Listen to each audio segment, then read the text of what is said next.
Hello, my name is Andrew Ferlitsch.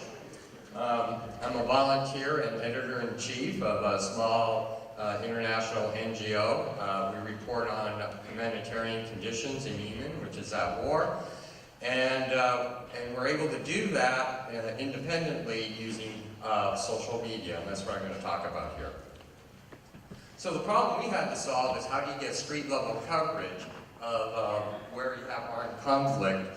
Because in armed conflict, the first thing that goes is the media. It's shut down, and that leaves a lot of local journalists displaced, scattered, and unemployed. So what we did, well, first some background.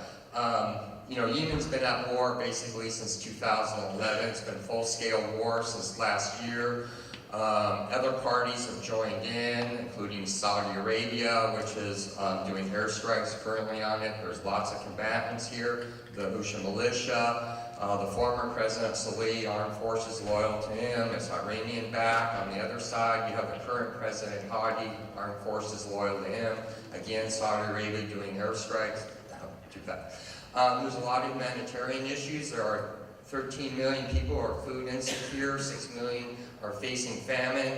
There are 21 million people needing assistance, 2.5 million people internally displaced, and there's a tremendous amount of infrastructure damage. There's basically no NGOs there because the combatants won't let them in, and no Western media. Doctors Without Borders is there, but 2 of their hospitals have been bombed. Excuse me.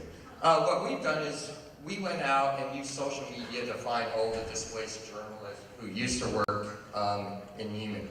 And we compiled lists, and we found them, and we ended up hiring them. So we got about 15 journalists all inside these cities that are under conflict. In Aden, which is under government control, in Sana'a, which is under the Houthi control, in Taziz, which is under government control, but besieged by the Houthis. They do a lot of things. They report on damage to power plants. There's almost no power in the country. They go into the plants and they find out the repair being done to the infrastructure and alternate sources. They do residential surveys when they're shelling and or airstrikes. Days later, they go into the neighborhoods. They do rooftop surveys. They then get on the ground and they actually do street level assessments. They have locals that come in and tell them what happened.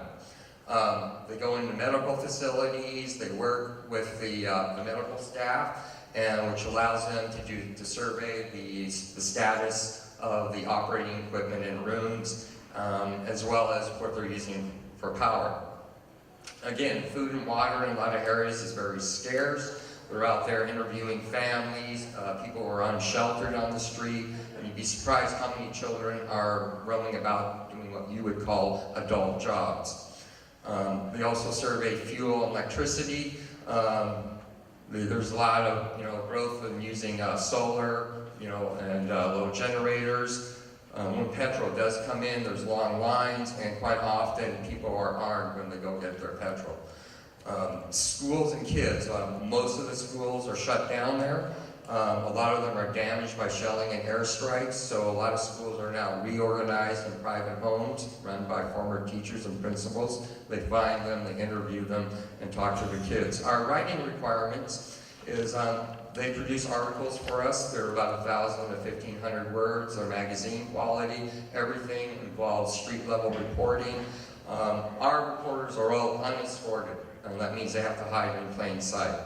It goes through a phase of copy editing where the articles are laid out, images are selected, they're foreigners, so we correct the English grammar, and then we de-emotionalize the articles. Finally, we publish them to 60 very large Facebook groups. They're focused on Yemen, refugees, and international news, and we rely on our group members to comment and share the posts.